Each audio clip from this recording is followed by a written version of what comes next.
Estamos em Esdras 3, agora começando uma outra parte do capítulo, a partir do versículo 7, mas até incluindo uma ligação com o versículo 6, mas nós estivemos vendo a primeira parte do capítulo 3 de Esdras, fala sobre o sétimo mês, sobre como todos se reuniram ali, com foco especial no altar. Então, até nós colocamos assim, que o primeiro passo, primeira coisa que eles restauraram foi o altar. Nem começaram na construção da casa de Deus.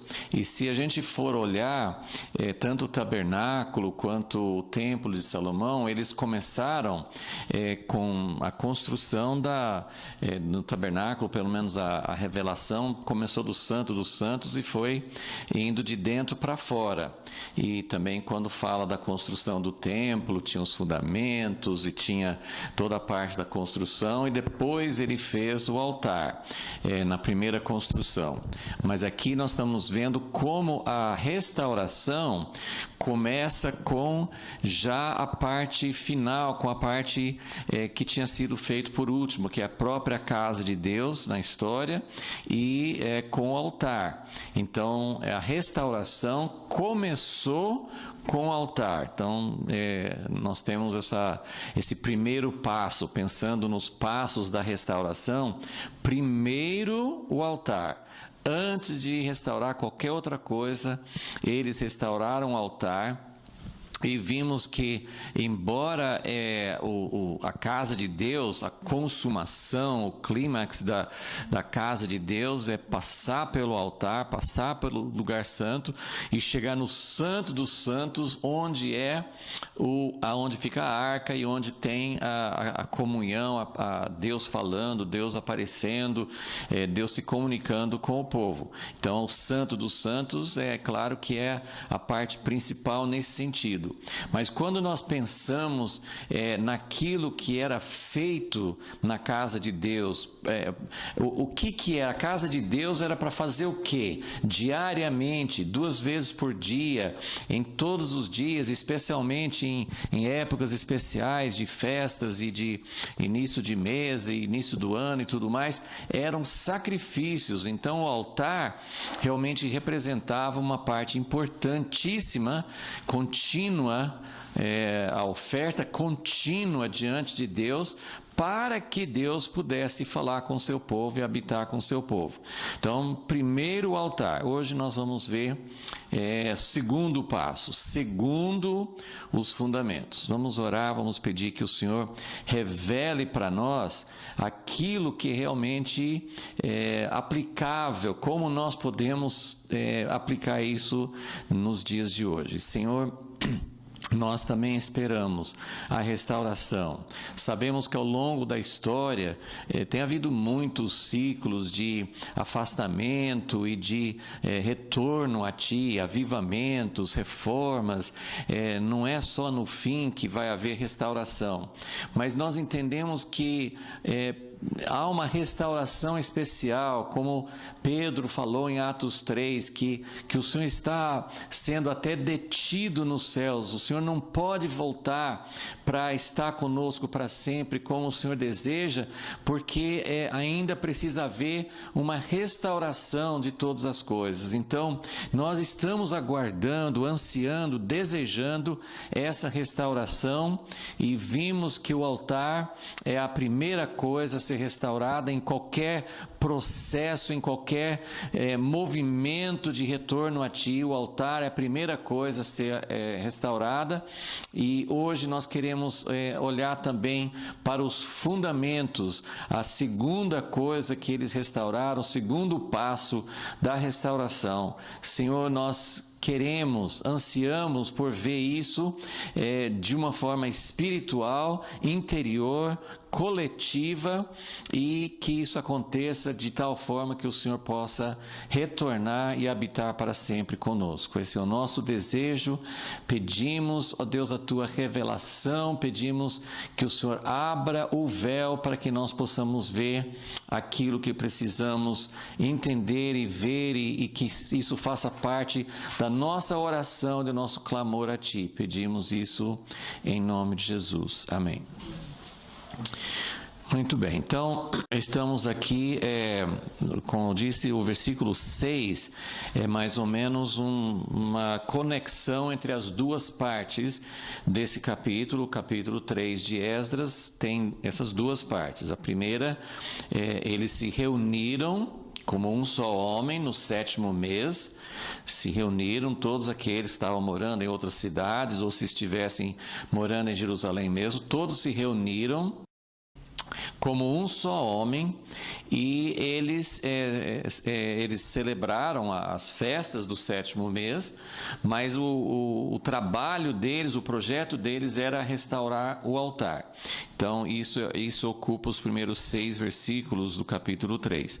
A partir do versículo 7, nós começamos a olhar a segunda etapa, a segunda coisa que foi restaurada, e foi alguns meses depois, porque, só para a gente ter uma ideia de tempo, então a primeira parte do capítulo foi no primeiro dia do 7º mês. Eles continuaram lá vários dias, celebraram a festa dos tabernáculos, que começa no dia 15 do 7º mês. Então eles ficaram vários dias em Jerusalém durante o 7º mês do primeiro ano em que eles estiveram lá. Então eles retornaram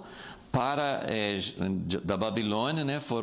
Voltaram da Babilônia para Jerusalém, para Israel, e no 7º mês daquele ano, não que eles tenham chegado no primeiro mês, mas naquele mês, nós não sabemos que mês eles chegaram, mas naquele mês, quando chegou o 7º mês, eu tenho a impressão que foi depois do 3º mês. Quer dizer, a festa de Pentecostes, que seria também uma festa, uma ocasião em que todos deveriam se reunir, eu penso que já tinha passado. Eles não foram para Jerusalém no 3º mês, porque eles não tinham chegado ainda, possivelmente. Então, primeiro evento, primeira data importante para eles, nesse primeiro ano, foi o 7º mês. Aí, no versículo 8, diz o seguinte: no 2º ano da sua vinda. Então, já tinha virado o ano, depois da primeira parte do capítulo, né, no 7º mês. Então, completaram os 12 meses do ano. Virou o ano, e no 2º ano, no primeiro mês do 2º ano, tinha a festa da Páscoa. Talvez eles foram para Jerusalém. Aqui não registra, não fala assim se eles celebraram a Páscoa no primeiro mês. Mas no 2º mês, versículo 8, no 2º ano da sua vinda, e olha como expressa, como declara o retorno dos exilados para Israel. Não fala assim, no 2º ano depois que eles chegaram em Israel. Nem fala assim, no 2º ano depois que chegaram a Jerusalém, que seria muito significativo também. Mas no 2º ano da sua vinda à casa de Deus em Jerusalém.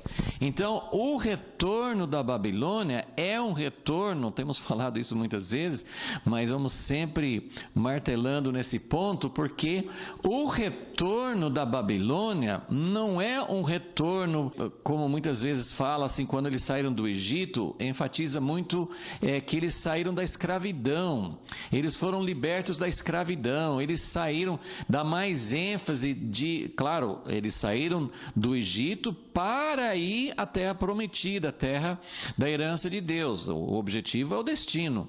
Mas quando a Bíblia fala sobre a saída do Egito, sempre enfatiza: eu tirei vocês do Egito, Deus fala, eu libertei vocês da escravidão. Então é uma saída, fala muito assim, de onde eles saíram, e dá essa ênfase, esse sentimento de que, ufa, nós saímos da opressão, nós saímos de algo terrível para nós. E isso é muito importante. Deus liberta, Deus nos tira de vários tipos de escravidão: a escravidão ao pecado, a escravidão a nós mesmos, a escravidão ao egoísmo. Existem todas as formas possíveis de escravidão, mas sempre baseado nessa escravidão do pecado, da natureza caída, da distância de Deus e tudo. Mas quando fala de Babilônia, quando fala do fim do cativeiro, quando fala que nesse livro aqui de Esdras, quando fala várias vezes que eles receberam o decreto do rei Ciro, eles foram liberados, a ênfase não é nós estamos saindo de uma vida de opressão. A gente nem tem a impressão exatamente de que eles estavam nessas alturas sendo oprimidos. Eles não tinham toda a liberdade, eles não podiam retornar para a sua terra, mas a ideia, tanto que muitas pessoas ficaram lá, que eles tinham se adaptado e estavam vivendo com uma certa liberdade de trabalhar, de criar famílias e tudo mais. Então, a ideia do fim do cativeiro tem uma sensação muito ruim. Exilado, eu não tenho permissão de voltar para minha terra. Então, ser um exilado, estar no cativeiro, é muito ruim. Mas a ênfase aqui não é: estou tirando vocês de uma opressão. Não é esse o foco. Ele está dizendo: eu estou liberando vocês para que vocês possam voltar. E voltar para onde? Não somente a terra nossa, o nosso estado, o nosso país, o lugar onde a gente pode ter nossas propriedades, nossas casas, nossa liberdade. Então a ênfase de sair da Babilônia é voltar para a casa de Deus. Então o versículo 8 fala: no segundo ano da sua vinda à casa de Deus. A casa de Deus não existia. Eles voltaram da Babilônia para a casa de Deus, mas não tinha casa de Deus. Mas tinha um lugar, e isso é até hoje, no sentido literal. O povo de Israel foi permitido, já desde o século passado, eles receberam a liberdade em vários estágios, de várias formas. Desde o início do século XX, os judeus começaram a voltar para Israel, e foi aos poucos se estabelecendo lá, e depois em 1948 tiveram um estado, o próprio estado, o primeiro governo próprio por milhares de anos. Mas até hoje não tem a casa de Deus, o templo, tem o local. Mas diferentemente dessa época que nós estamos estudando aqui, quando Zorobabel e aquele grupo voltou para Israel, para Jerusalém, não tinha casa de Deus, mas não tinha nada no lugar da casa. Tinha um local arrasado. Tanto é que agora nós vamos ver que eles lançaram fundamentos. O que foi feito antes? A Bíblia não explica isso, mas quando Nabucodonosor arrasou, queimou, destruiu a casa de Deus, aparentemente não ficaram nem os fundamentos, porque aqui eles vão ter que lançar os fundamentos, porque a gente poderia pensar: queimou a casa, mas todos os fundamentos que são feitos de pedras estão no lugar, mas nem isso. Eles encontraram um lugar limpo, um lugar sem nada. Hoje não é assim. Hoje tem tem uma construção, né? Hoje tem uma mesquita, eles não consideram propriamente uma mesquita, né? Mas o Domo da Rocha, né? Eles têm uma construção no local, pelo que todos entendem, no local exato onde era o templo. Então, hoje, as barreiras para se construir uma casa para Deus são enormes.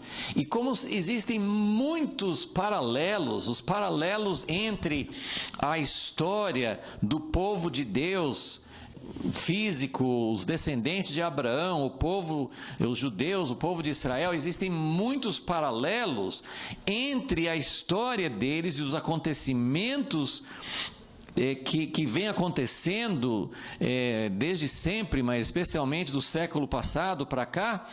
Esses acontecimentos de retorno para Israel, de se tornar um Estado independente, de formar uma nação ali, esses acontecimentos têm muitos paralelos com a igreja, com a casa espiritual. E isso nos interessa muito. Nós acreditamos que Deus tenha um plano para o povo de Israel, é separado num certo sentido de que as suas promessas, aquela terra de Israel, o povo, a cidade de Jerusalém, essas promessas que Deus deu a eles serão cumpridas, mas Deus tem um plano que vai unir esse povo de Israel com o povo que foi redimido de todas as línguas, povos, raças e nações. Então, esse paralelo de que o povo de Israel voltou para a terra, mas não consegue edificar um templo, não consegue construir, como aqui era a primeira coisa que eles fizeram. Hoje não é possível, causaria literalmente uma guerra mundial, se, assim, até de visitar, de orar naquele local, causa tremores de guerras e de ataques em toda a região. Imagina se eles fossem demolir o Domo da Rocha e construir um templo ali, ou se eles fossem tentar construir um templo mesmo num outro lugar ali por perto, e causaria uma enorme comoção mundial. Então hoje não é possível isso, e nós nem sabemos exatamente como essas coisas vão acontecer, mas é muito interessante que aqui era a primeira coisa. E que hoje nós também, como igreja, enfrentamos esses obstáculos, porque além de não ter a casa de Deus como ela deveria existir, nós temos outras construções no lugar da casa de Deus. Eu estou falando em termos espirituais agora. No lugar onde deveria ser uma casa para Deus, nós temos uma construção humana, totalmente fora, totalmente diferente daquilo que Deus planejou, daquilo que Deus ordenou. Então nós temos isso na igreja também. Nós temos construções, nós temos modelos, nós temos uma situação totalmente atípica, fora dos eixos de Deus, fora do padrão de Deus. Então, mas essa é a ênfase. No versículo 8, eles voltaram para a casa de Deus, mesmo não tendo casa. Então, eu acho importante a gente entender esse aspecto aqui. Então, voltando para o versículo 6, então, primeiro para a gente entender que a ênfase agora, o foco, agora depois do altar, primeiro o altar, número 2, segundo passo, segunda coisa na sequência, nas prioridades para a restauração, agora são os fundamentos. Veja o que fala no versículo 6. Desde o primeiro dia do 7º mês, do primeiro ano lá, quando eles restauraram o altar, começaram a oferecer holocaustos ao Senhor. Então nós temos essa restauração do altar. Então desde o primeiro dia do 7º mês, começaram a oferecer holocaustos ao Senhor. Porém, então aqui faz a conexão, porém, ainda não estavam postos os fundamentos do templo do Senhor. Então, é muito bom, antes de mais nada, tinha que ter o altar. Graças a Deus, eles chegaram lá no 7º mês do 1º ano e restauraram o altar. Puderam, mesmo sem casa, sem ter o Santo dos Santos, sem ter todas as outras coisas da casa de Deus, eles já puderam fazer o ato que é mais contínuo, o ato central da casa de Deus, que é oferecer sacrifícios, e falamos sobre isso na última aula, acho que na penúltima aula, nós falamos sobre esse altar e os sacrifícios que são oferecidos, e isso requer muito aprofundamento. Não acho que nós exploramos de jeito nenhum tudo que tem para ser visto aqui, mas essa casa de Deus com sacrifícios contínuos diante de Deus é algo que é muito importante, e vamos sempre lembrar que no livro de Daniel, que estudamos recentemente, o livro de Daniel, ele enfatiza muito nas visões lá para frente, que quando se levantasse um anticristo, quando se levantasse um poder contrário a Deus e ao povo de Deus, o que esse anticristo faria? O que vai ser praticamente o ato de afronta, realmente de se levantar contra Deus e seu povo? Qual seria o ponto central desse primeiro ato do anticristo? Interromper as ofertas contínuas.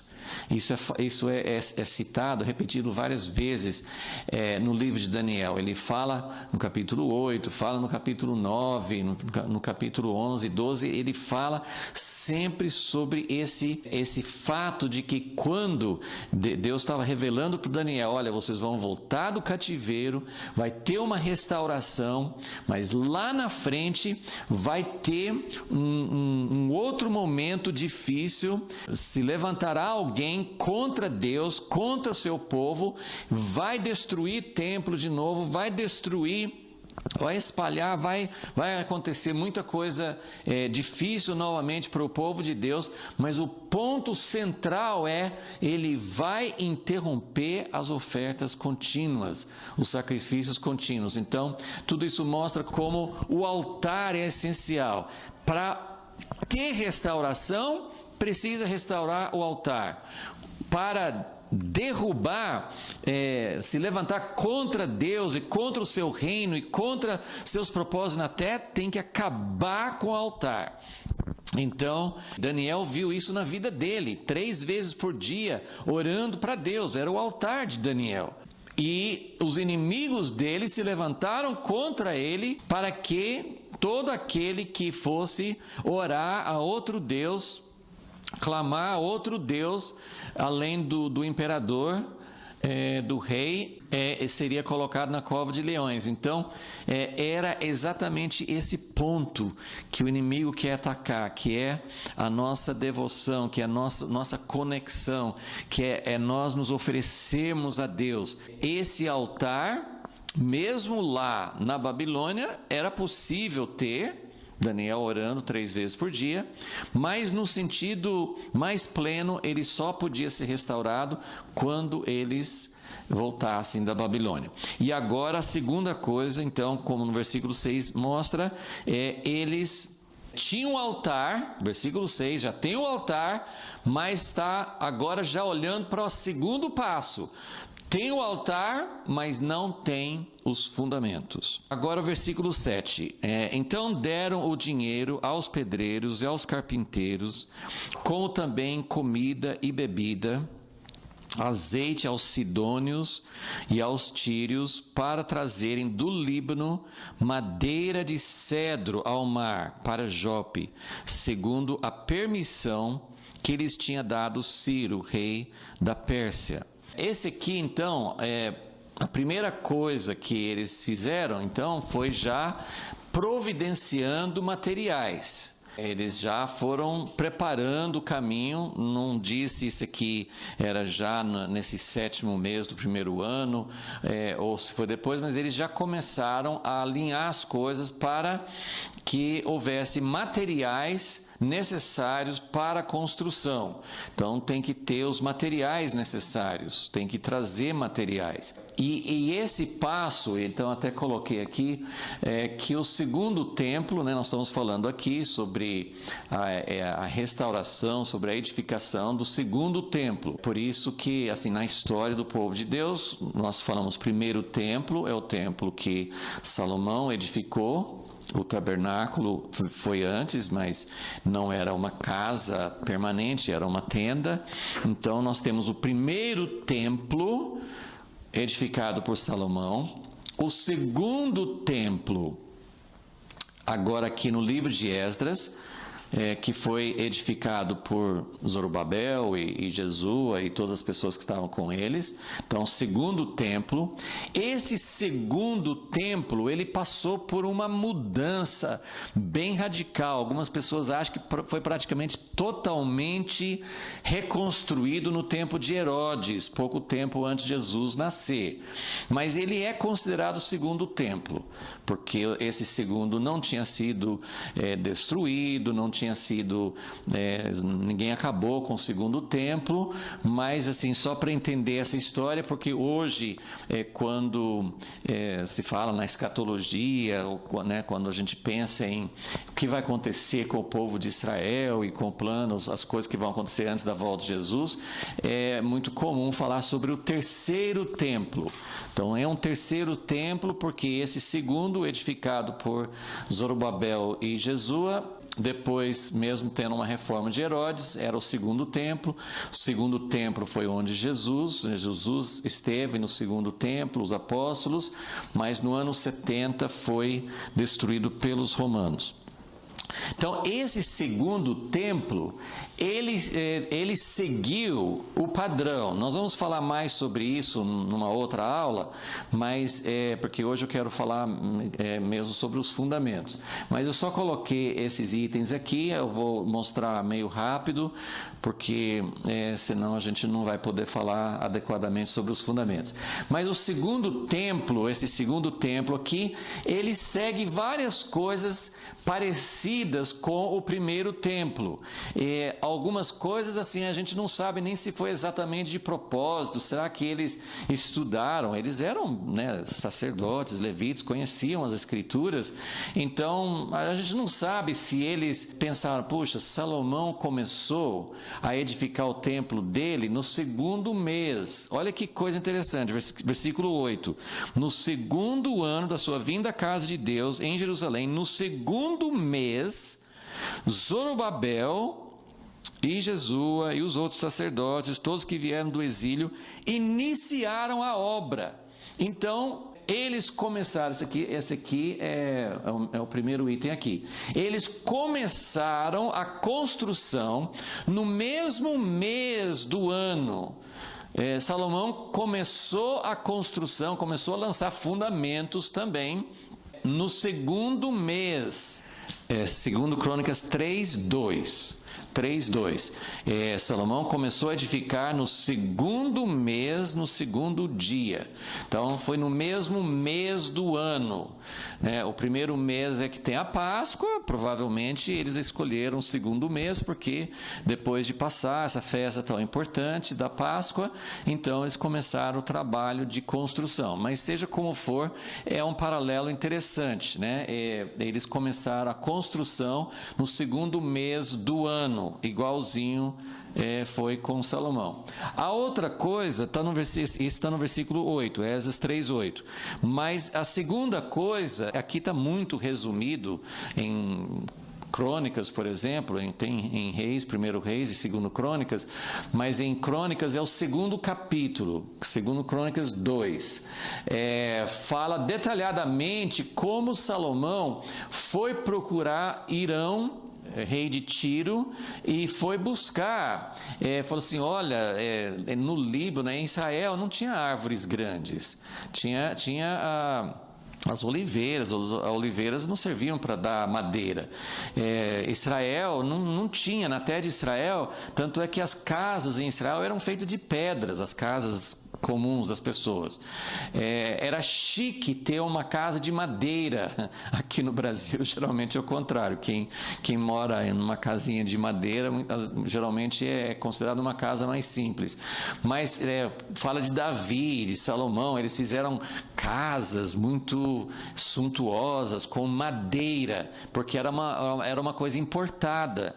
Então, Salomão, ele buscou, era um amigo do pai dele, Davi, ele buscou uma cooperação, ele fez um tipo de uma aliança, ele conversou com Irão, ele falou, olha, meu pai quis fazer uma casa, aí tem toda a história, está lá em 2 Crônicas 2, ele vai explicando como ele vai fazer uma casa para Deus, e Deus é mais do que os outros deuses, tem que ser uma casa maravilhosa, e ninguém tem madeira como eles tinham lá, e ninguém nem sabia cortar a madeira. Salomão mandou servos para ajudar, mas os servos de Israel não sabiam mexer com madeira, eles não tinham prática com isso. Enfim, eles fizeram todo um tratado, e o tratado era muito parecido com o que está aqui. Esdras 3:7 fala, eles deram dinheiro aos pedreiros e carpinteiros, eles que iam fazer a obra, mas eles deram comida e bebida e azeite aos sidônios, aos tírios. Esses são, Sidom e Tiro eram cidades principais na região que hoje é o Líbano, né? Naquela época chamava Líbano também, mas era o povo dos fenícios. Então eles fizeram essa cooperação, Salomão fez, e agora o povo Zorobabel, os que estavam com ele, eles também fizeram uma aliança com termos muito semelhantes. Olha, a gente vai dar um monte de comida, trigo e azeite, nós vamos fornecer gêneros alimentícios. E outra coisa que é semelhante, olha, para trazerem do Líbano madeira de cedro ao mar, exatamente como Salomão fez, é igual. Então vocês vão cortar, vão mandar pelo mar Mediterrâneo, vai descer pelo mar, pela costa, e vai chegar em Jope, que é perto de onde é Tel Aviv hoje. Então aí eles teriam que levar, né? Jerusalém ficava numa região mais alta, eles teriam que carregar essa madeira do mar até Jerusalém. Então é tudo assim, muito semelhante àquilo que tinha antes. Depois também talvez a gente fale sobre isso, mas essa cooperação com, olha só, o povo de Israel, eles que estão fazendo a casa para o Deus de Israel, mas eles precisam da ajuda. Salomão, com toda a riqueza dele, com todos os recursos, com toda a glória, muito diferente dessa época agora, Salomão precisava da ajuda de um rei gentil, de um povo gentil e dos recursos gentios. Então, aqui, além disso, ainda precisava, como nós sabemos, no final do versículo 7, segundo a permissão que eles tinham dado Ciro. Depois vai ter outras referências a isso mais na frente aqui no livro de Esdras, mas Ciro não só deu permissão para o povo sair de Babilônia e voltar para Israel, Ciro também deu recursos. Então Ciro deu permissão, porque todas essas terras pertenciam ao império dele. Então Ciro deu permissão para que eles buscassem recursos do Líbano, e ele deu dinheiro, deu recursos do fundo dele, do governo, para que isso fosse possível. Então, só quero citar, hoje eu não posso ir para lá, mas tem um capítulo maravilhoso no livro de Isaías.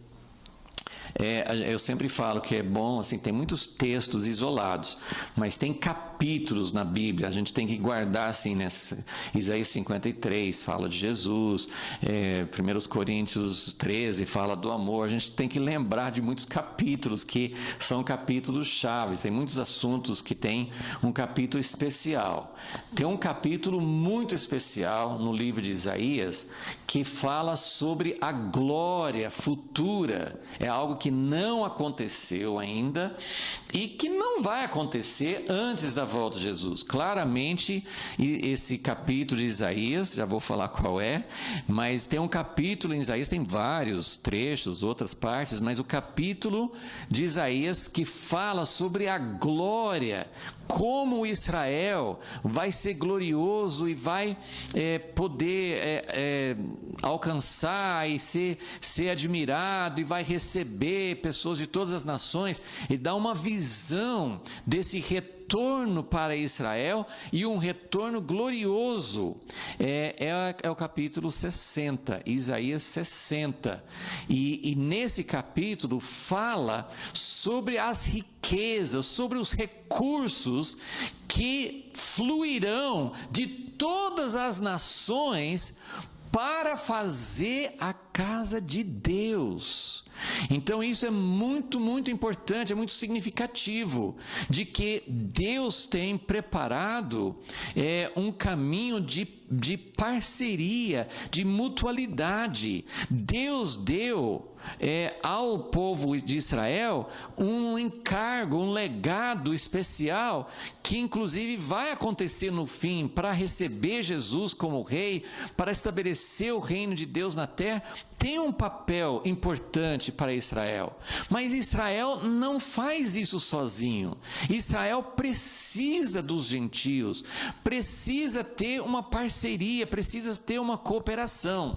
E eu tenho um livro aqui que fala exatamente sobre isso, então só vou indicar, porque hoje nosso assunto é outro e já está passando o tempo. Mas é um grande amigo messiânico que mora em Israel, chama Eitan Shishkoff, e ele escreveu um livro que se chama A Chave Escondida do Avivamento de Israel. A Chave Escondida do Avivamento de Israel. E é um livro fino, sim, mas é um livro que trabalha exatamente baseia, né, toda a tese do livro é em cima dessa amizade, dessa cooperação entre Salomão e Irão. E é muito interessante, porque a casa que Salomão edificou, a casa de Deus, no mundo antigo, mesmo no mundo assim, do tempo dos romanos, Herodes fez uma coisa mais, ele fugiu bastante dos padrões e fez um negócio maior do que Deus tinha mandado, mas o templo de Salomão era considerado uma maravilha do mundo antigo. Era algo feito com ouro, era algo feito com requinte, com muita, não era tão grande assim, tinha muitos templos pagãos que eram muito maiores em tamanho do que o templo de Salomão.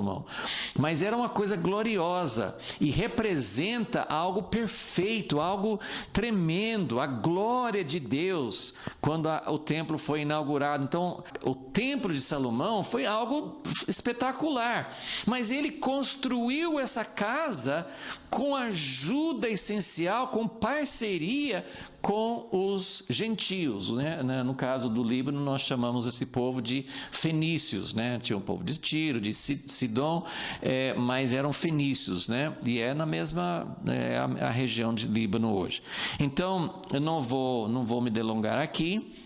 E esses outros dois passos, essas outras duas coisas que são semelhantes, nós vamos falar em outra aula, mas depois que os fundamentos foram lançados em Esdras 3, eles fizeram uma celebração, e isso é muito interessante, nós vamos falar sobre isso em outra aula, mas tinha muita semelhança entre essa celebração que tem Esdras 3 e a celebração de 2 Crônicas 5, quando Salomão dedicou o templo.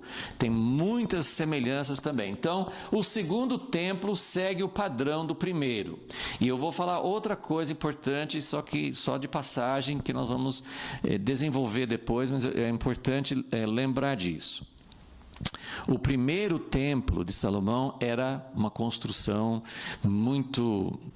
uma construção linda, uma construção cara, uma construção muito bem feita, com tudo que Salomão tinha de riqueza e de recursos, de pessoas. Então, foi uma coisa espetacular.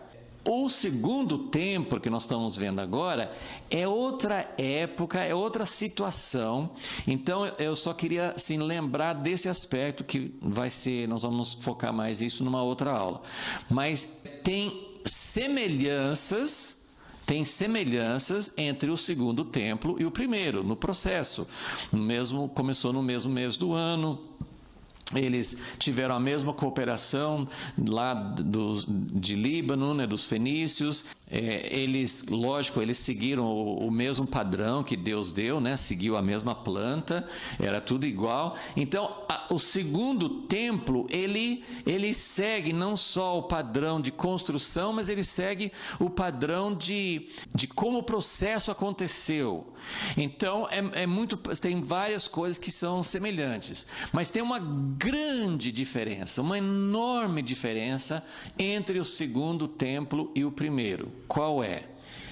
É que o segundo templo foi feito com poucos recursos, numa época em que eles não eram um país independente. Eles estavam debaixo da Pérsia, eles dependiam de outros, eles sofriam oposição, eles vão sofrer vários momentos de oposição, e principalmente eles não tinham recursos, capacidade de fazer um templo tão maravilhoso como o primeiro. Então, muito importante, nós vamos desenvolver, nós vamos focar nisso depois, mas enquanto nós estamos comparando o segundo templo com o primeiro, isso é um dos aspectos mais destacados, que mais salta aos olhos em Esdras e Neemias também, que essa época de restauração é uma época assim, modesta, uma época de um pequeno remanescente, é uma construção pobre, assim, estão seguindo o mesmo padrão, estão fazendo de acordo com as escrituras e tudo mais, mas é um momento de muita dificuldade e de muita modéstia, e não chegava aos pés do primeiro templo em termos de riqueza, recursos e glória. Então, isso é muito importante para a gente entender. Então, agora nós vamos passar para falar especificamente sobre os fundamentos. Os fundamentos, né? Então, no livro primeiro só vou falar rapidamente, assim, que, claro que uma casa tem que ter fundamentos.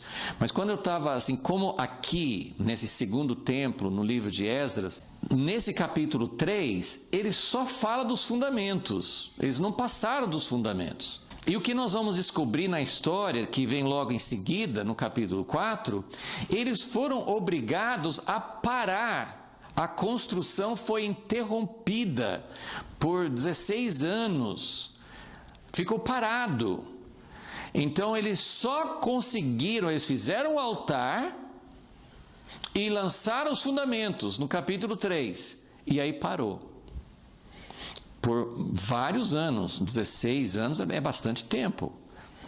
Então, há algo assim diferente, que os fundamentos aqui, eles fizeram até uma festa de celebração quando fizeram um fundamento. Salomão não fez isso, ele fez uma festa quando ele terminou de fazer a casa.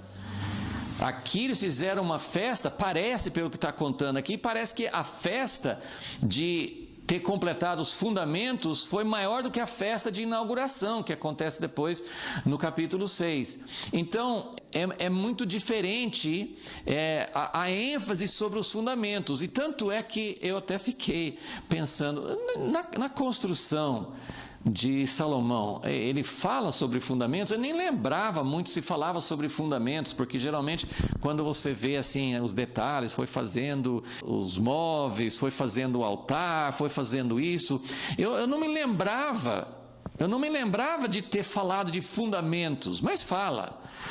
Quem sabe uma outra vez a gente pode até fazer isso, mas eu quero realmente eu quero falar sobre os fundamentos da casa espiritual.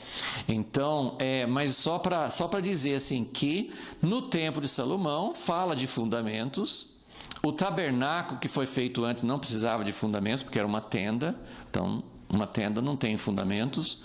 Mas a casa, o templo de Salomão, tinha fundamentos caros, ele mandou, as pedras, né, eram lavradas, eram tiradas assim dos montes, dos lugares onde tinha muita pedra, foram lapidadas. Era um trabalho difícil, né? Um trabalho que precisava de conhecimento e muito tempo. Eles foram preparando as pedras. As pedras eram fundamentos e não fica claro assim até que ponto que as pedras faziam parte das paredes, porque eles usavam madeira também. Mas as pedras eram importantes e Salomão lançou esses fundamentos. Eu vou ler um texto aqui em 1 Reis, capítulo 5, versículo 16, está falando sobre todo o trabalho que Salomão estava fazendo, os funcionários, né, as pessoas que trabalhavam na obra, né? E versículo 17, 1 Reis 5:17, mandou o rei que trouxessem grandes blocos de pedra escolhida e lavrada para fundarem a casa. Lavraram-nas os edificadores de Salomão, e os de Irão e os gebalitas preparavam a madeira e as pedras para edificar a casa. Depois, no capítulo 6, versículo 36, fala: também edificou o átrio interior de 3 ordens ou 3 camadas de pedras lavradas e de uma camada de vigas de cedro. No 4º ano lançou-se o fundamento da casa do Senhor. E tem outros textos que falam também, mas eu só queria mostrar como, assim, Salomão, na construção dele, que ia ser uma construção maravilhosa, claro que ele deu muita atenção aos fundamentos. Todos nós sabemos nas construções de prédios, nas construções de edifícios hoje, os fundamentos podem levar muito tempo. Começa a fazer uma grande obra, fica meses, às vezes 1 ano ou mais, só trabalhando nos fundamentos, dependendo do tamanho da obra. Então, só para dizer assim que os fundamentos são importantes, mas aqui na restauração tem uma ênfase maior, não porque foi uma casa maior, não, ou melhor, pelo contrário, mas aqui é dada uma ênfase, inclusive porque parou o processo nesse ponto. Eles ficaram 16 anos parados. Acho que eu não sei se esse cálculo, tem vários cálculos diferentes, depois eu vou ter que conferir isso, mas em torno de 16 anos a obra ficou parada depois desse lançamento. Então, isso para mostrar que realmente tem uma ênfase, tem um destaque, os fundamentos são importantes. Então, eu só quero colocar aqui, tem mais um ponto que é importante que eu preciso citar também. No versículo 8, então, nós temos aqui os versículos 8 e 9 falam a respeito da liderança, e eu não posso passar batido nesse ponto. Eu preciso também mostrar mais uma vez. Eu não vou ficar muito tempo, que já falamos um pouco sobre essa questão. Tem 2 coisas importantes aqui no versículo 8 e 9. No versículo 8 ele fala: Zorobabel. Lembra que no altar, Jesus apareceu em primeiro lugar, porque o altar, a iniciativa, a direção era mais do sacerdote. Aqui, Zorobabel aparece em primeiro lugar, porque eram Zorobabel e Jesus, eram os 2 líderes principais. Então, primeiro, uma coisa muito importante desse momento, dessa fase de restauração, é que depois do cativeiro, a partir de quando o rei Zedequias foi morto pelo rei de Babilônia e foram para o cativeiro, nunca mais, até hoje Israel tem um governo independente, mas nunca mais teve um rei. Israel nunca mais teve um rei. E Deus prometeu para Davi que teria um rei sobre o trono dele para sempre. E nós entendemos que esse rei é Jesus, mas como que fica isso em relação ao povo de Israel? Então, nunca mais teve um rei. Zorobabel, ele é descendente de Davi, mas ele se tornou um governador, mas ele não podia ser rei, porque eles estavam debaixo do reinado do Império Persa. Então, Zorobabel, mas ele representa um ministério de governo.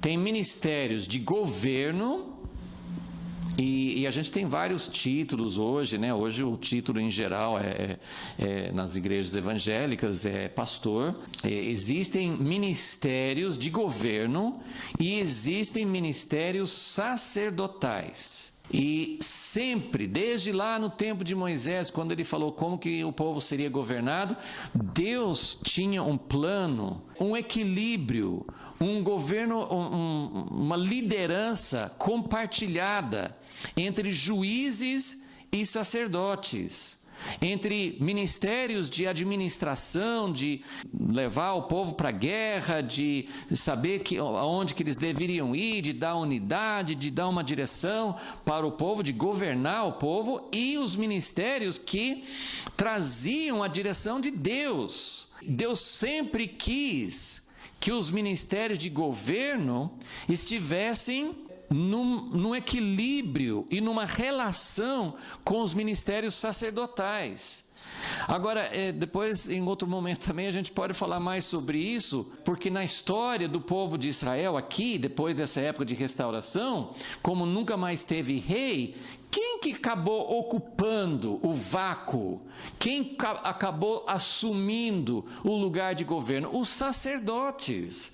Tanto é que no tempo de Jesus, que tinha Herodes, Pilatos, os governadores romanos, mas quem que mandava internamente, quais eram os líderes do povo de Israel no tempo de Jesus? E aí pode voltar no tempo dos Macabeus e todo esse período de tempo intermediário. Os sacerdotes começaram a ocupar o lugar, mas isso estava errado.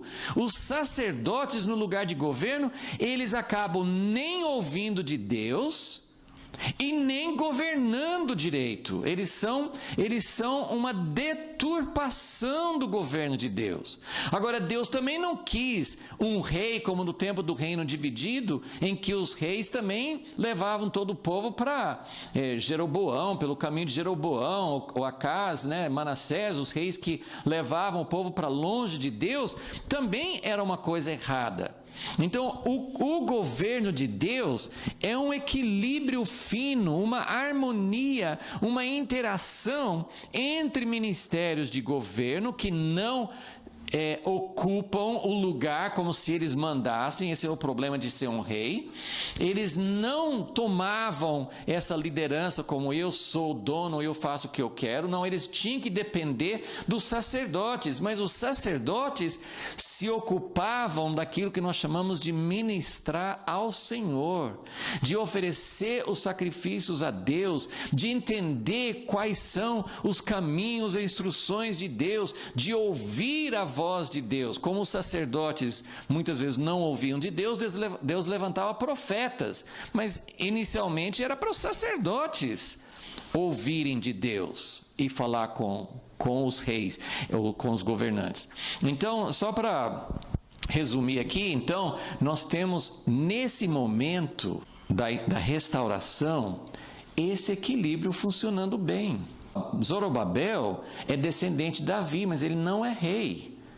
Então, ele trabalha em harmonia, em consonância com o sacerdote e com os levitas. Então, veja só como fala no versículo 8: Zorobabel, da linhagem de Davi, e Jesua. Não fala Zorobabel e um monte de outros príncipes, não.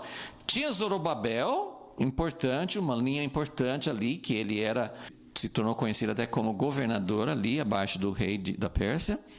Mas Jesua tinha seus irmãos, os sacerdotes, os levitas, e todos os que vieram do exílio iniciaram a obra e constituíram os levitas da idade de 20 anos para cima para superintenderem a obra da casa do Senhor. Então aqui nós temos um modelo de como uma liderança deve funcionar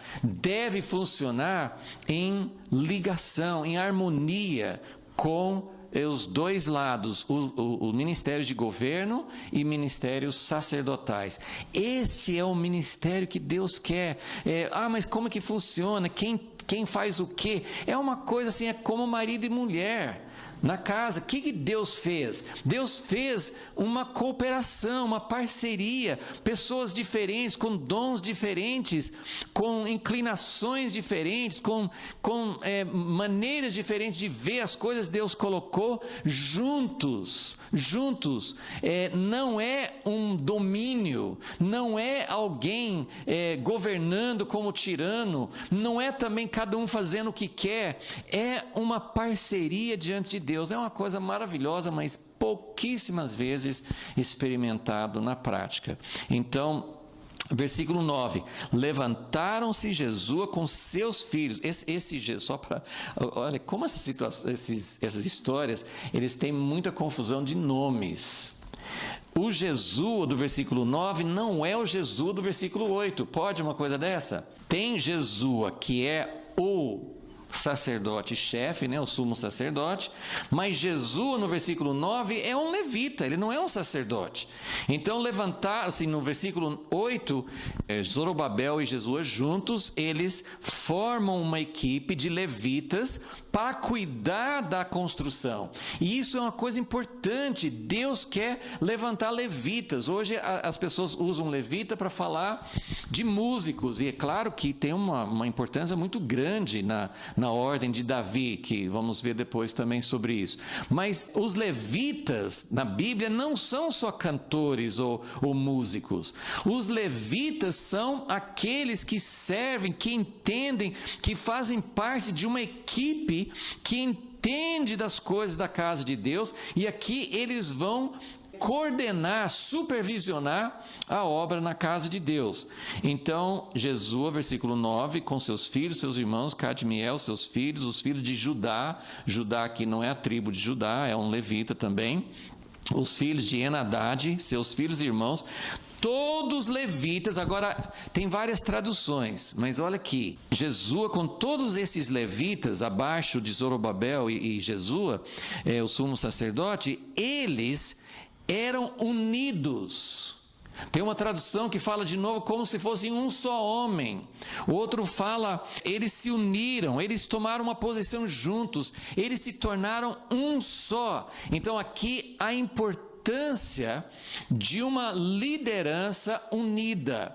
Uma liderança unida com equilíbrio entre ministérios de governo e ministérios sacerdotais, um ponto, e ministérios unidos, todos esses levitas que vão cuidar da construção da casa de Deus, eles agem em união perfeita. Então, essa aqui é a ênfase, mais uma vez, em unidade. Já vimos isso desde o início do capítulo 3, tem essa ênfase sobre a unidade. Então, a restauração pode ser um grupo pequeno, pode ser um grupo modesto, pode não parecer que é muita coisa, mas precisa ter unidade. Sem unidade, sem esse equilíbrio que vemos aqui representado por Zorobabel e Jesua, esses dois lados, e sem a unidade em torno da casa de Deus, do plano de Deus, e trabalhando juntos como equipe, em harmonia, sem isso não vai ter a casa de Deus. E aí, versículo 10, então, quando os edificadores lançaram os alicerces. Então,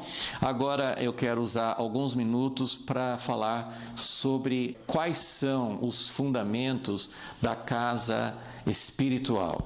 Tem a casa de Deus, que foi feita na história, tem a restauração da casa de Deus.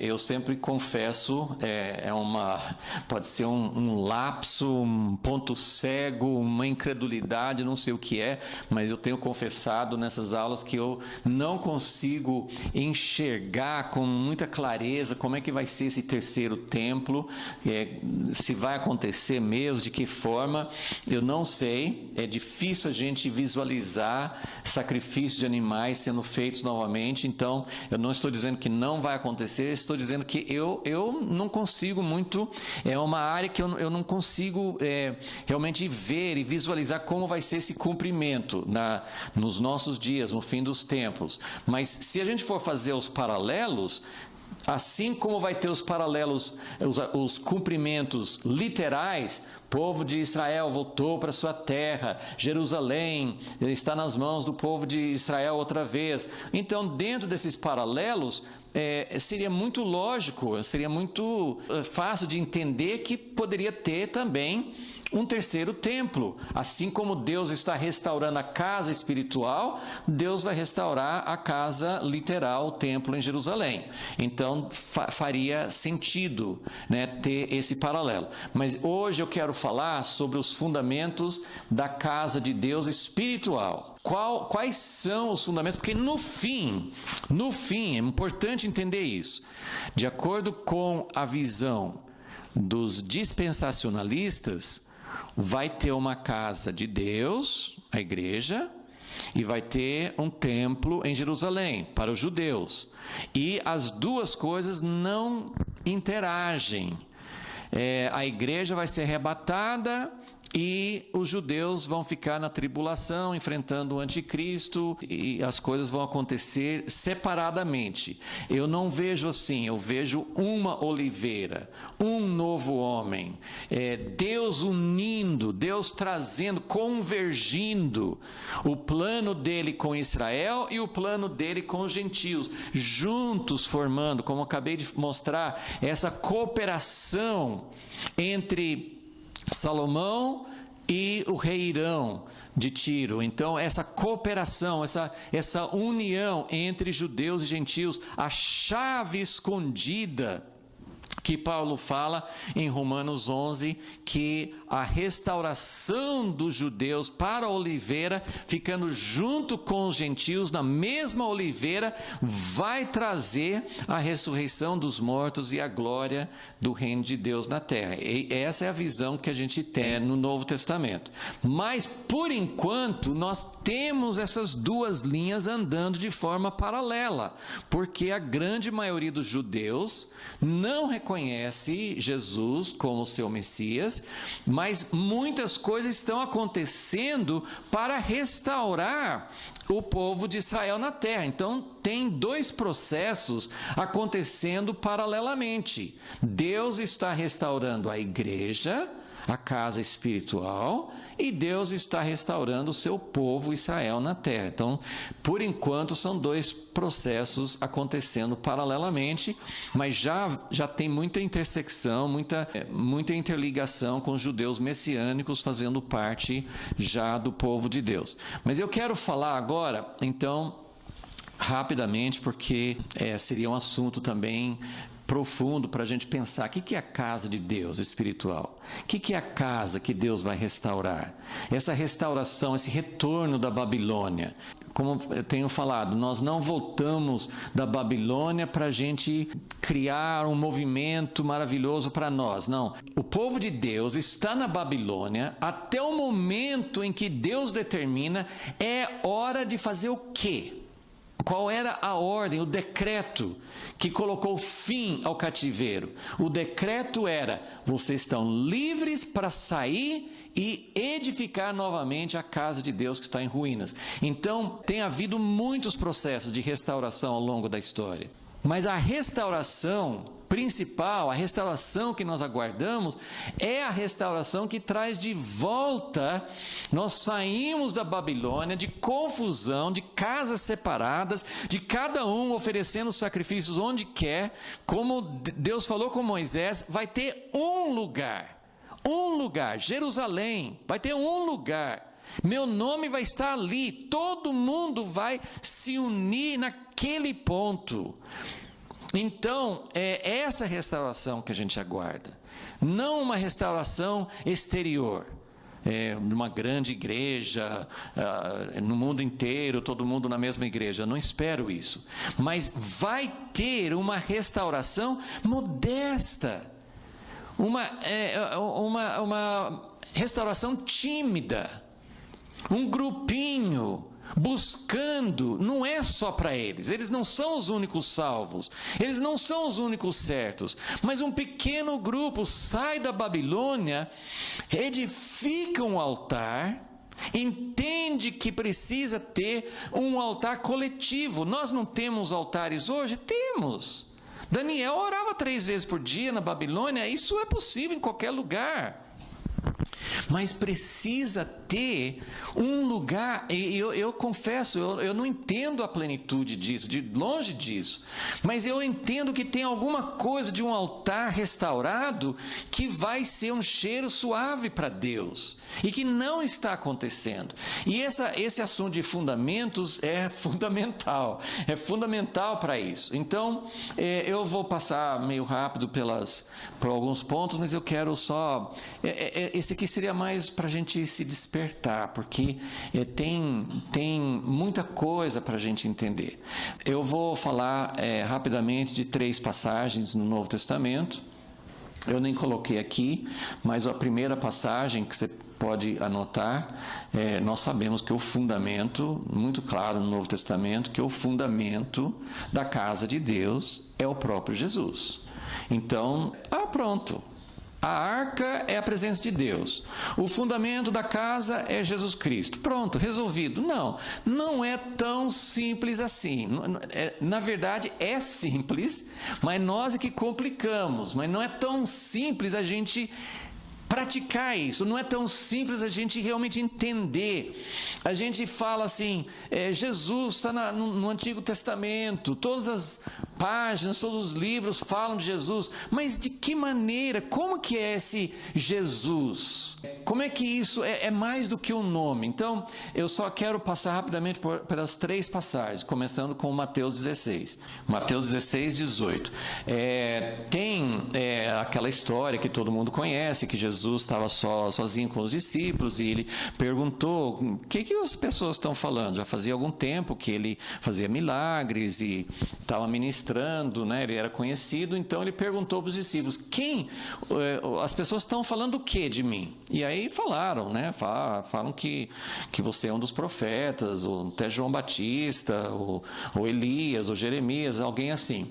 E aí ele fala: e vocês? Vocês acham que eu sou quem? E aí Pedro faz aquela declaração maravilhosa, fala assim: você é o Cristo, o Messias, o ungido, o Filho do Deus vivo. E Jesus parece que fica até surpreso, como se ele não achasse que eles iam acertar a pergunta, como se ele achasse assim: uau, vocês falaram certo.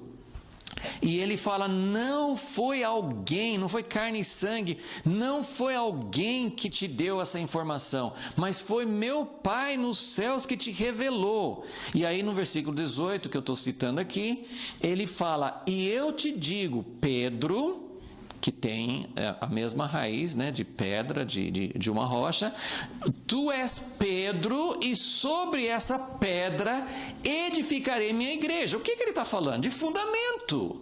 Ele está falando de fundamento. Sobre esta pedra edificarei a minha igreja. Bom, todos nós já ouvimos muito sobre esse texto, sabemos que, assim, nem sempre sabemos disso, nem sempre prestamos atenção, mas veja só, Jesus andou com os discípulos. Eu não sei se nessa época ele já tinha estado com eles, talvez uns 2 anos, eu não sei, assim, era já algum tempo ele estava com eles. E tinha acontecido algumas coisas, até mesmo que falassem: olha, isso aí só pode ser o Filho de Deus. Não foi a primeira vez que foi falado isso. Mas essa declaração, com tanta convicção e tanta clareza, Jesus estava dizendo: isso é algo tremendo. Mas não foi porque ele falou as palavras mágicas.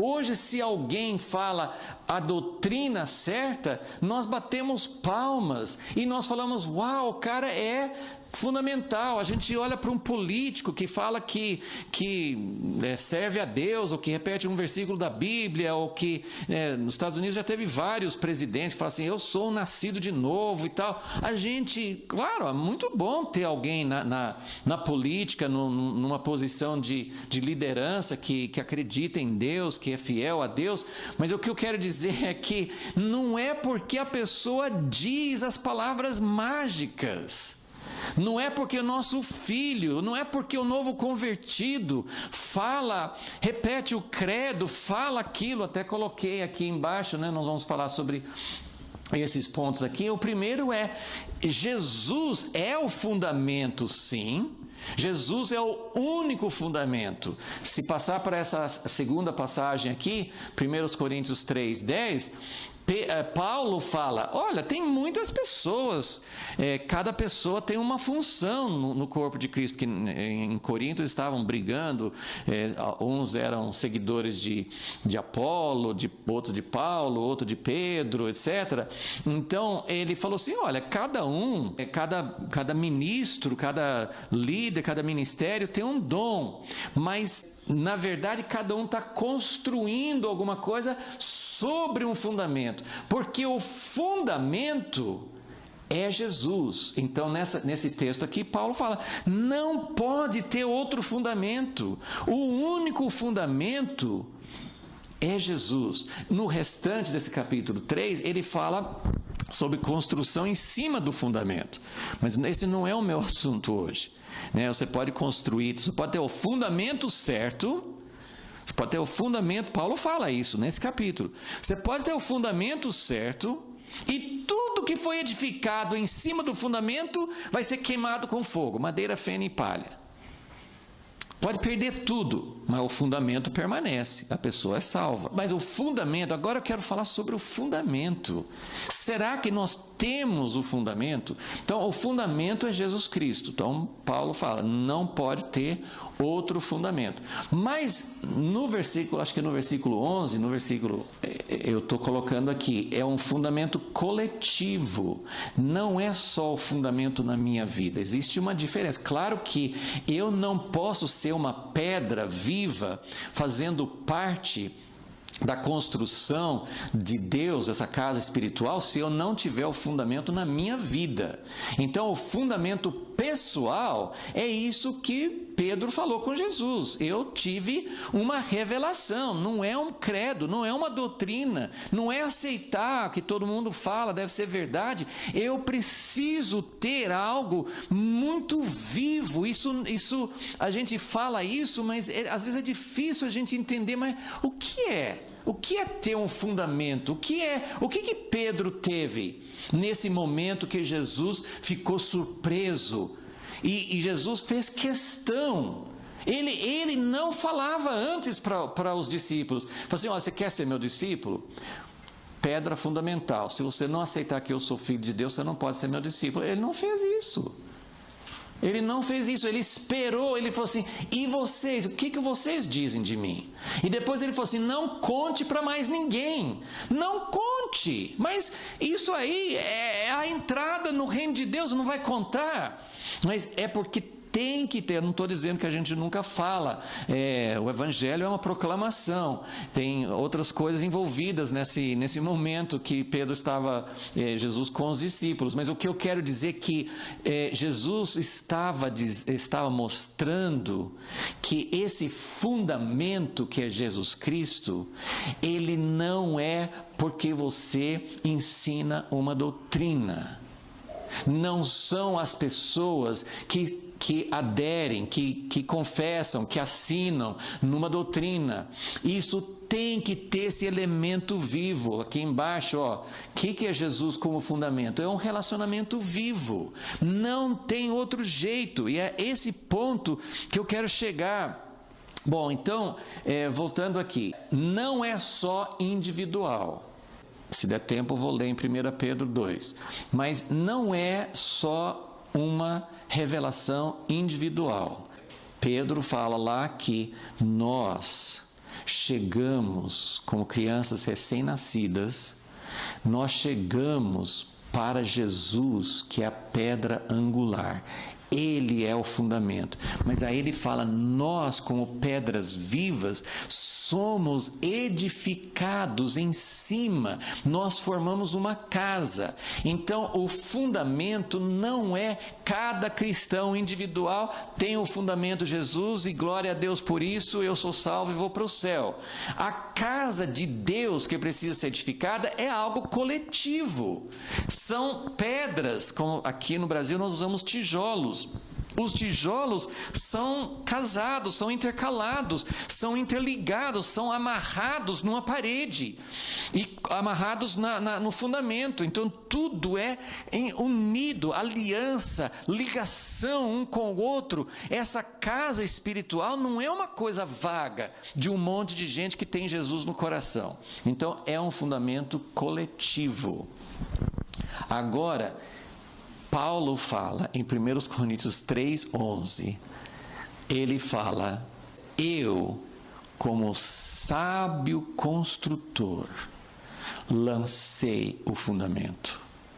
E aqui também é um enorme assunto, muitas coisas que nós não entendemos bem, mas eu só quero aguçar o seu interesse e seu desejo de entender mais, porque em Efésios, eu não coloquei aqui, mas Efésios 2:20, ele fala que todos nós, ele acabou de falar sobre gentios e judeus formando um novo homem, em Efésios 2. Mas depois, no final, ele fala, então, judeus e gentios juntos, nós somos edificados em cima do fundamento dos apóstolos e profetas. Mas o fundamento é Jesus. Como fundamento de apóstolos e profetas? Por causa disso que Paulo está dizendo, eu, como sábio construtor, eu lancei o fundamento que é Jesus. Então, não é uma coisa tão assim, é necessário ter um sábio construtor. Isso não está colocando a necessidade de um mediador, não precisa ter um apóstolo, não precisa ter um pastor, no sentido da sua relação com Jesus, mas a casa espiritual, a restauração que nós estamos vendo aqui de fundamentos, envolve a restauração lançando os fundamentos. Lá na Babilônia, eles não tinham os fundamentos. Eles não eram povo de Deus? Sim. Eles eram povo de Deus. Eles tinham, se fosse na linguagem de hoje, eles tinham aceitado Jesus no coração. Lá na Babilônia não era problema de acreditar na Páscoa, de acreditar no Cordeiro de Deus. Eles não tinham esse problema. Mas para fazer a casa de Deus, tinha que levantar um altar coletivo, que é diferente do seu altar individual, orando 3 vezes por dia, ou quantas vezes for, ou do jeito que for. Mas eles precisavam de um altar de encontro com Deus juntos. Então precisava ter o altar, mas em seguida precisava ter fundamentos. É necessário ter um sábio construtor e, em quarto lugar, é necessário vigiar sempre. Eu vou ler agora 1 Pedro 2, e tem muita coisa aqui que não vai dar tempo de aprofundar, mas eu só quero deixar esse pensamento aqui. Eu quero mostrar que é muito simples. O que é ter Jesus como fundamento? Ele precisa ser o fundamento de tudo. Ele precisa ser o centro. Ele precisa ser, e eu vou falar um pouco, assim, só vou citar, mas eu quero ler esse texto em 1 Pedro 2 primeiro, mas precisamos ver quais são as coisas que nos tiram do fundamento, para a gente poder enxergar melhor. Mas eu vou passar meio rápido aqui, mas 1 Pedro 2, ele fala, versículo 2, para desejar o puro leite espiritual, para recém-nascidos, né? E no versículo 4 ele fala, chegando. Então ele está falando, sim, sobre as pessoas que conhecem Jesus e estão chegando-vos para Ele, Jesus, a pedra viva, rejeitada, na verdade, pelos homens, mas para com Deus, eleita e preciosa. Nem todo mundo aceita Jesus, mas o nome Jesus, a religião cristã, ela hoje, até onde nós vivemos, ela é bem vista. Muita gente aceita, claro, sempre tem as pessoas que acham que é bobagem ou não acreditam e achamos que nós temos muita perseguição e tal, mas não é verdade, muita gente, nós não temos entendido o que é chegar para Jesus como a pedra angular que é rejeitada. E ele vai citar 3 versículos, mas primeiro vamos ler o versículo 5.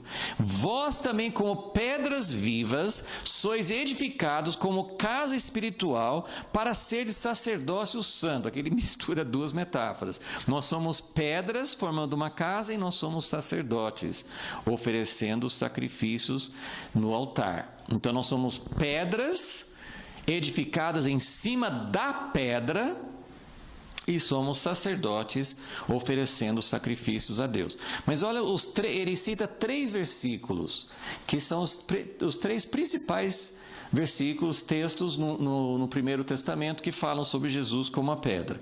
Versículo 6. Pois na Escritura se diz: vede, ponho em Sião uma pedra angular, eleita e preciosa, e quem nela crer não será confundido. Isso está em Isaías 28. Então ele cita, Deus está falando, eu tenho uma pedra principal, esse é o alicerce. Se for fora dele, não vai fazer a casa. Ele é a pedra principal. Versículo 7. Ora, para vós, os que credes, essa pedra é preciosa, mas para os descrentes é a pedra que os edificadores rejeitaram, essa que foi posta como principal de esquina. Isso está em Salmo 118. E, versículo 8, uma pedra de tropeço e rocha de escândalo, que eu acho que está em Isaías 8. Tropeçam, né, tal. Então, ele está falando sobre a pedra angular, que é Jesus. Então, primeira coisa que nós entendemos é que a pedra é Jesus, o fundamento é Jesus. Mas quando a gente fica pensando, eles voltaram da Babilônia e estão lançando os fundamentos da casa. O que isso simboliza? Para onde isso aponta? Nós estamos na Babilônia. Hoje, nós estamos cada um seguindo o seu caminho, nós estamos fora do padrão, estamos fora da terra prometida, estamos fora da unidade, estamos fora daquilo que Deus prometeu. Então nós precisamos voltar, nós precisamos dessa restauração, precisamos do altar coletivo, precisamos entender como juntos nós podemos oferecer algo agradável a Deus. Nós temos medidas disso nas igrejas, todas as igrejas têm medidas, mas não é como Deus ordenou. Agora, além do altar, então nós estamos vendo hoje, precisa dos fundamentos, e na verdade é um só. Os fundamentos é o fundamento, é Jesus, mas não é simplesmente falar Jesus. Então, não é uma doutrina, não é só uma coisa individual, precisa ter um sábio construtor e precisa vigiar sempre. Então, eu só vou terminar mostrando assim, só vou me referir de longe, nem vou abrir os textos, não dá mais tempo. Mas eu quero falar sobre 3 epístolas de Paulo e como ele mostra isso, né? Na verdade ele mostra em todas, né? Mas eu vou fazer uma referência para a gente entender como esse último ponto, que tem que vigiar sempre. Paulo era um sábio construtor, ele colocava Jesus. Eu poderia citar muitos textos, como por exemplo em 1 Coríntios, que Paulo fala, eu não quis saber nada a não ser Jesus crucificado. Nós podemos dizer que uma das coisas de Jesus ser o fundamento é a centralidade de Jesus. Centralidade. Para Paulo, assim, eu não quis saber de muita sabedoria, de muitas palavras bonitas, eu só quero falar de Jesus. Então, e não é só falar Jesus, Jesus. Como que Jesus é? Então, eu vou dar uma passada rápida só para citar algumas coisas para a gente guardar e depois aprofundar mais. Na Epístola de Gálatas, então vou falar de 3 epístolas. Na Epístola de Gálatas, Paulo falou, gente, eu acho que eu tenho que passar dores de parto para vocês serem gerados de novo. Vocês abandonaram o fundamento. Ele não usa essa palavra fundamento, mas ele fala, vocês começaram com uma revelação de Jesus e agora vocês estão aonde? Então, no livro de Gálatas, na epístola aos Gálatas, ele fala sobre uma das coisas que tira do fundamento: legalismo, a lei. Se vocês ficarem na circuncisão, Jesus não aproveita, vocês não tem proveito nenhum em Jesus. Então, ele fala em termos muito fortes, como dizendo assim, eu preciso gerar, preciso passar. O que é gerar? Nascer. Eu preciso colocar o fundamento novamente. Então, Gálatas, legalismo. Vamos falar sobre uma outra epístola, Colossenses. Em Colossenses, ele fala, em todos ele fala sobre Jesus, e porque assim, não é só a palavra, Jesus está dentro do plano da redenção. Quando Paulo fala sobre Jesus, em Romanos, por exemplo, ele fala sobre a queda, ele fala sobre, desde o princípio, para Jesus ser o fundamento, só para aceitar Jesus, não precisa ter todo esse entendimento, mas Jesus como fundamento, ele é o Redentor dentro de todo o contexto daquilo que Deus está fazendo desde o início. Então, em Colossenses, Paulo fala a respeito de vãs filosofias, que não retém a cabeça. Em Colossenses ele usa essa outra alegoria, em vez de falar fundamento, ele fala cabeça do corpo. Então, fundamento, tudo é construído sobre ele. Cabeça, tudo do corpo vem dele. Então, é uma outra alegoria, mas é a mesma coisa. Então, em Colossenses, estou só dando alguns exemplos, né? Então, Gálatas, legalismo. Colossenses tem filosofias, ideias, adoração de anjos, outras coisas, a pessoa achar que tem que ser, até os costumes de ser muito santo, é um desvio. Então, assim, de várias maneiras, nós acabamos saindo do fundamento. E a terceira epístola é Filipenses. Em Filipenses, Paulo fala sobre a pessoa, sobre ele mesmo, ter um só objetivo. Eu considero tudo mais, todas as coisas que eu possa atingir, minhas ambições, minha santidade, minha justiça, eu considero todas as coisas como esterco, como nada, para alcançar a Cristo. E aí ele fala sobre uma expressão que eu vou pegar, ele fala assim, tem pessoas falando sobre Jesus, ele fala em Filipenses, tem pessoas falando sobre Jesus, ele fala assim, eu falo chorando, eles negam a cruz. Eles negam a cruz. Então eu pus aqui embaixo, Jesus como fundamento tem que ser um relacionamento vivo.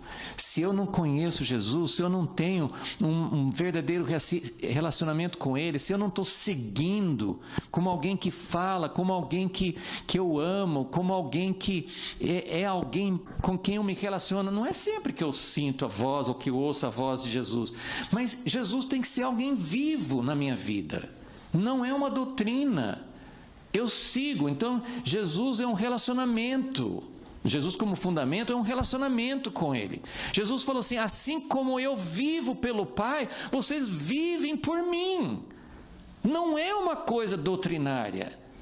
Claro que tem as coisas que a Bíblia ensina, mas Jesus como fundamento não é uma série de doutrinas, não é uma série de práticas. Eu quero que todos nós sintamos que voltar da Babilônia precisa restaurar o fundamento. E a gente acha que o meu fundamento está bom. E o fundamento da igreja está bom.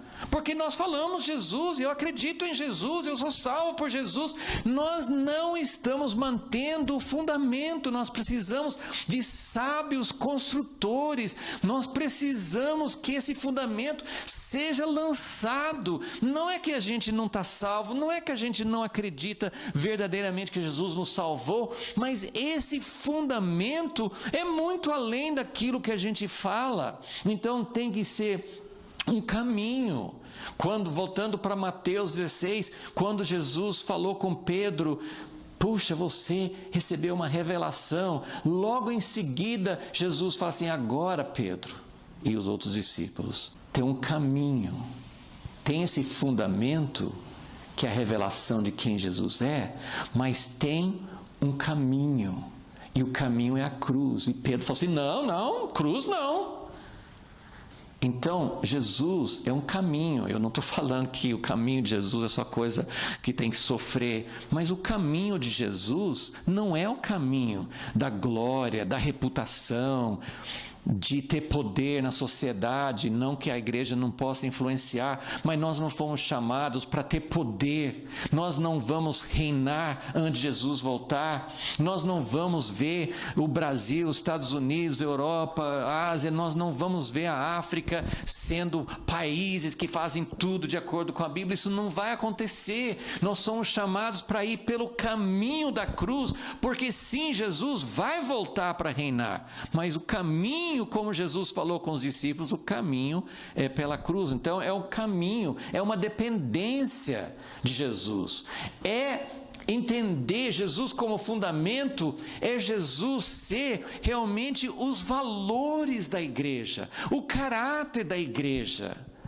A igreja hoje se manifesta no mundo, na sociedade, como pessoas interesseiras, como pessoas que não têm compaixão, como pessoas que querem, também têm seus interesses. Isso não é o caráter de Jesus. Então, o meu clamor é, sim, nós precisamos realmente ter os fundamentos lançados de novo. Nós precisamos entender, e Paulo, se você começar a olhar nessa perspectiva, começa a ler as cartas de Paulo, e as cartas de João, as cartas de Pedro, eles estavam preocupados, todos eles estavam preocupados, vocês estão saindo, vocês estão deixando o fundamento, não é tão simples dizer, eu aceitei Jesus, eu sei que Ele é o Salvador.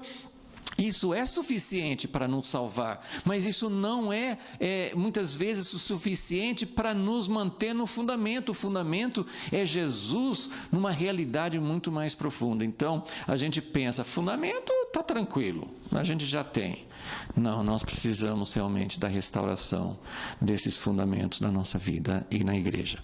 Senhor, nós sabemos que tem muita coisa que está além da nossa capacidade de analisar, de avaliar, mas o que nós queremos, Senhor, é que realmente venha a ordem de liberar teu povo para voltar para o lugar certo, para o lugar de unidade, para o lugar do altar e para o lugar do verdadeiro fundamento. Pedimos que o Senhor restaure o fundamento na nossa vida, individualmente e coletivamente. Queremos ver a igreja fundamentada, preparada para viver, para ser um templo para a tua habitação. Pedimos isso e confiamos em ti, porque é obra tua, em nome de Jesus. Amém.